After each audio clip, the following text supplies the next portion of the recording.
بسم الله الرحمن الرحيم ثم جعلناه نطفة في قرار مكين ثم خلقنا النطفة علقة فخلقنا العلقة مضغة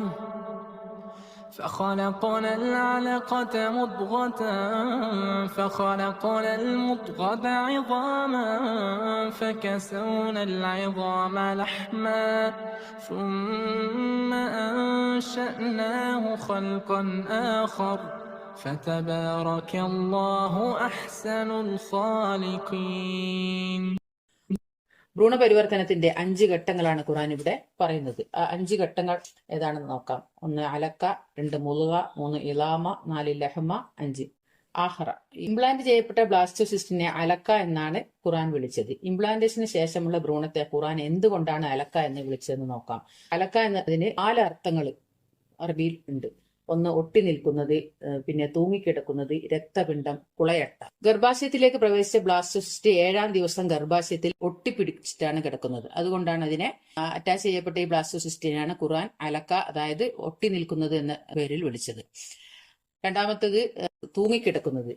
എംബ്രിയോവിന്റെ വളർച്ചയ്ക്ക് ആവശ്യമായ ന്യൂട്രിയൻസും മറ്റും അമ്മയിൽ നിന്ന് എംബ്രിയോവിൽ എത്തിച്ചേരാനായി 13-ാമത്തെ ദിവസം എംബ്രിയോവിനെയും ഗർഭാശയത്തെയും ബന്ധിപ്പിച്ച് ഒരു കണക്റ്റിംഗ് സ്റ്റോക്ക് രൂപം കൊള്ളുന്നു. 13-ാം ദിവസം മുതൽ എംബ്രിയോ ഈ കണക്റ്റിംഗ് സ്റ്റോക്കിൽ തൂങ്ങിയാണ് കിടക്കുന്നത്. ഗർഭാശയ ഭിത്തിയിൽ തൂങ്ങിക്കിടക്കുന്ന ഈ എംബ്രിയോവിനെയാണ് ഖുർആൻ അലക്ക എന്ന് വിളിച്ചത്. അടുത്തത് രക്തപിണ്ഡം എന്നുള്ളതാണ്. 15-ാമത്തെ ദിവസം എംബ്രിയോവിലാകമാനം പ്രാഥമിക രക്തധമനികൾ രൂപം കൊള്ളുന്നു. തുടർന്ന് അമ്മയിൽ നിന്നും ഈ പ്രാഥമിക രക്തധമനികളിലേക്ക് രക്തം എത്തിച്ചേരുന്നു. 22-ാമത്തെ ദിവസം മുതലാണ് ഹൃദയം ഇടിച്ചു തുടങ്ങുന്നത്. ഹൃദയം ഇടിച്ചു തുടങ്ങുന്നതോടുകൂടി മാത്രമേ ഈ രക്തധമനികളിൽ കെട്ടിക്കിടക്കുന്ന രക്തം ചലിച്ചു തുടങ്ങുകയുള്ളൂ. അപ്പോൾ 15 മുതൽ 22 ദിവസം വരെയുള്ള കാലയളവിൽ രക്തം നിശ്ചലമായിട്ടാണ് കിടക്കുന്നത്. രക്തം നിശ്ചലമായി കിടക്കുന്ന ഈ എംബ്രിയോവിനെ കുറിച്ചാണ് ഖുർആൻ അലക്ക അഥവാ രക്തപിണ്ഡം എന്ന് പ്രയോഗിച്ചത്.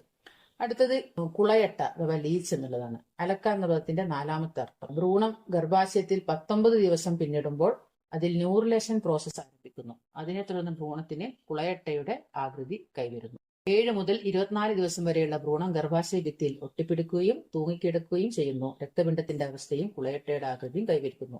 ഈ അവസ്ഥകളെല്ലാം പ്രതിനിധീകരിച്ചുകൊണ്ടാണ് ഖുർആൻ അലക്ക എന്ന് പ്രയോഗിച്ചതെന്ന് കാണാം. ഇംപ്ലാന്റേഷൻ പ്രക്രിയയുടെ പൂർത്തീകരണത്തെ തുടർന്ന് വളരെ നിർണായകമായ മറ്റു 2 പ്രക്രിയ ഭ്രൂണത്തിൽ ആരംഭിക്കുന്നു. അതായത് ബ്ലാസ്റ്റോസിസ്റ്റിൽ ഉണ്ടായിരുന്ന ഇന്നർ സെൽ മാസുകൾ അവയവങ്ങളായി മാറാനുള്ള തയ്യാറെടുപ്പുകൾ നടത്തുന്നു. അതിന്റെ ഭാഗമായി ഇവ 3 ജേം ലെയറുകളായി വേർതിരിയുന്നു. ഈ 3 ലെയറുകളെ എക്ടോഡേം, എൻഡോഡേം, മിസോഡേം എന്നാണ് വിളിക്കുക. ഈ പ്രക്രിയ ഗാസ്ട്രുലേഷൻ എന്നറിയപ്പെടുന്നു. ഈ 3 ജേം ലേസുകളിൽ നിന്നാണ് മനുഷ്യ ശരീരത്തിലെ ഓരോ അവയവങ്ങളും രൂപം കൊള്ളുന്നത്. എക്ടോഡേമിൽ നിന്ന് സ്കിൻ, ബ്രെയിൻ, ഹെയർ എന്നിവ രൂപം കൊള്ളുമ്പോൾ എൻഡോഡേമിൽ നിന്ന് ലിവർ, പാൻക്രിയാസ് തുടങ്ങിയവ രൂപം കൊള്ളുന്നു. അതുപോലെ മിസോഡേമിൽ നിന്ന് കിഡ്നി, ബോൺ തുടങ്ങിയവ രൂപം കൊള്ളുന്നു.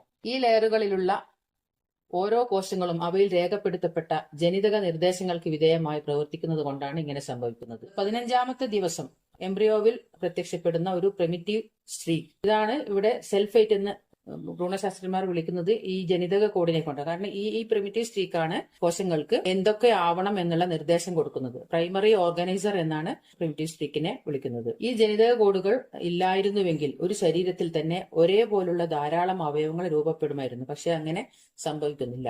ഈ വസ്തുതയെ ഖുർആൻ സൂചിപ്പിക്കുന്നത് അലം യകു നുത്ഫത്തൻ മിൻ മനിയ്യുംന സുമ്മ കാന അലക്കത്തൻ ഫഖലക ഫസവ്വ. അവൻ സ്രവിക്കപ്പെടുന്ന ഒരു ശുക്ലത്തിൽ നിന്നുള്ള കണമായിരുന്നില്ലേ. സുമ്മ കാന അലക്കത്തൻ ഫഖലക ഫസവ്വ. പിന്നെ അവൻ ഒരു അലക്കയായി, എന്നിട്ട് അല്ലാഹു അവനെ സൃഷ്ടിച്ച് സംവിധാനിച്ചു. നുത്ഫയെ അലക്കാക്കിയെന്നും ആ അലക്കയെ സന്തുലിതമായി സൃഷ്ടിച്ചുമെന്നാണ് ഖുർആൻ പറയുന്നത്. ഈ വാക്യത്തിൽ അവൻ നുത്ഫ ആയിരുന്നില്ലേ എന്ന് പ്രയോഗിച്ചത് മനുഷ്യൻ സൈഗോട്ടായിരുന്ന അവസ്ഥയെക്കുറിച്ചാണ്. പിന്നെ അവൻ ഒരു അലക്കയായി എന്ന് പ്രയോഗിച്ചത് ഇംപ്ലാന്റേഷന് ശേഷമുള്ള എംബ്രിയോവിനെ കുറിച്ചാണ്. ഹലക ഫസവ്വ എന്ന പ്രയോഗം ഭ്രൂണത്തിൽ നടക്കുന്ന ഗാസ്ട്രുലേഷൻ പ്രോസസ്സാണ്. ഹലക ഫസവ്വ എന്നതുകൊണ്ട് ഉദ്ദേശിക്കുന്നത് സന്തുലിതമായ ക്രമത്തിൽ സൃഷ്ടിച്ചു എന്നാണ്. അതായത് ഒരു മനുഷ്യ ശരീരത്തിൽ എന്തൊക്കെ അവയവങ്ങളാണ് വേണ്ടത് ആ അവയവങ്ങളെ സന്തുലിതമായി ക്രമപ്പെടുത്തി എന്നാണ് ഇവിടെ ഉദ്ദേശിക്കുന്നത്. ഭ്രൂണപരിവർത്തനത്തിന്റെ 5 ഘട്ടങ്ങളിൽ ഇനി നമുക്ക് മുളുകയെ കുറിച്ച് മനസ്സിലാക്കാം. ഫഖലഖനൽ അലഖത മുളുക. ആ ഭ്രൂണത്തെ നാം ഒരു മാംസപിണ്ഡമായി രൂപപ്പെടുത്തി. അറബി ഭാഷയിൽ മുളുക എന്ന പദത്തിന് പ്രധാനമായും 2 അർത്ഥങ്ങളാണുള്ളത്.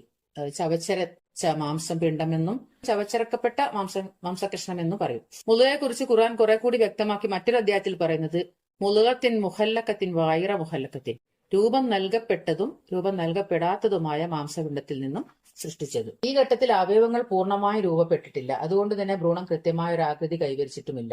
അപൂർണമായ അവസ്ഥയിലാണ് ഇപ്പോൾ ഭ്രൂണമുള്ളത്. അപ്പോൾ രൂപം നൽകപ്പെട്ടതും രൂപം നൽകപ്പെടാത്തതുമായ മാംസപിണ്ഡം എന്ന് ഖുർആൻ പ്രയോഗിച്ചത് എത്രത്തോളം അർത്ഥഗർഭമാണെന്ന്.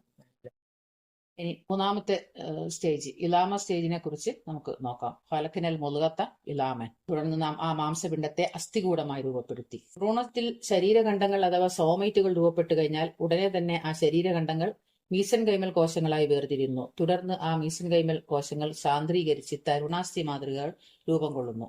ആ മാംസപിണ്ഡമാണ് അസ്ഥികളായി പരിണമിക്കുന്നത്. ഈ തരുണാസ്ഥി മാതൃകൾക്ക് എന്ത് സംഭവിക്കുന്നു എന്നാണ് ഖുർആൻ പ്രയോഗിക്കുന്നത്. ഫഖസൗനൽ ഇലാമ ലഹ്മ. നാം അസ്ഥികൂടത്തെ മാംസം കൊണ്ട് പൊതിഞ്ഞു. അസ്ഥികളുടെ രൂപീകരണത്തിൽ പങ്കെടുക്കാത്ത മീസൻകൈമൽ കോശങ്ങൾ മാംസപേശികളായി പരിണമിക്കുന്നു. ഈ മാംസപേശികൾ ഉടനെ തന്നെ അസ്ഥികളെ ആവരണം ചെയ്യുകയും ചെയ്യുന്നു.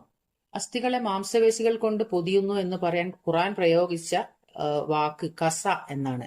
ആ വാക്കിന്റെ അർത്ഥം അണിയിക്കുക, ആവരണം ചെയ്യുക എന്നൊക്കെയാണ്. 7-ാം നൂറ്റാണ്ടിൽ ഖുർആൻ കസ എന്ന് പ്രയോഗിച്ചപ്പോൾ ആധുനിക ഭ്രൂണശാസ്ത്രജ്ഞർ ഈ പ്രക്രിയയെക്കുറിച്ച് പറഞ്ഞത് muscular cells come together and wrap around the bone. Wrap around എന്ന് പറയുമ്പോൾ ആ കസ എന്നുള്ള ശരിയായ അതേ വാക്ക് തന്നെയാണ്, അർത്ഥം തന്നെയാണ് വരുന്നത്. തുടർന്ന് ഭ്രൂണത്തിനുണ്ടാകുന്ന മാറ്റത്തെക്കുറിച്ച് ഖുർആൻ പറയുന്നു, സുമ്മ അൻശഅനാഹു ഖൽഖൻ ആഖർ. പിന്നീട് നാം അവനെ മറ്റൊരു സൃഷ്ടിയായി വളർത്തിയെടുത്തു. 9ാമത്തെ ആഴ്ചയ്ക്ക് ശേഷമാണ് ഭ്രൂണം കൃത്യമായ മനുഷ്യാകൃതി കൈവരിക്കുന്നത്, അതായത് ഫീറ്റസ് സ്റ്റേജിൽ. ഫീറ്റസ് സ്റ്റേജിൽ ഭ്രൂണം മനുഷ്യാകൃതി കൈവരിക്കുന്ന ആ പ്രക്രിയയെ കുറിച്ചാണ് ഖുർആൻ ഇങ്ങനെ പറഞ്ഞത്. ആഴ്ച വരെ മനുഷ്യനല്ലാത്ത ഏതൊരു സൃഷ്ടിയുടെയും ഭ്രൂണം നോക്കുമ്പോൾ പിന്നെ ഏത് സൃഷ്ടിയാണെന്ന് മനസ്സിലാക്കാൻ പ്രയാസമായിരിക്കും. എന്നാൽ ഫീറ്റസ് സ്റ്റേജിൽ എത്തുന്നതിനോടുകൂടിയാണ് അതൊരു മനുഷ്യ ഭ്രൂണമാണെന്ന് മനസ്സിലാവുന്നത്. അത് സുമ്മ അൻശഅനാഹു ഖൽഖൻ ആഖറ എന്ന് പറയുമ്പോൾ അതിൽ നിന്ന് വ്യക്തമായി മനസ്സിലാകുന്നതാണ്. ഭ്രൂണശാസ്ത്രം ഖുർആനിൽ എന്ന ഭാഗം ഇവിടെ അവസാനിക്കുന്നു. وآخر دعوانا أن الحمد لله رب العالمين. السلام عليكم ورحمة الله وبركاته.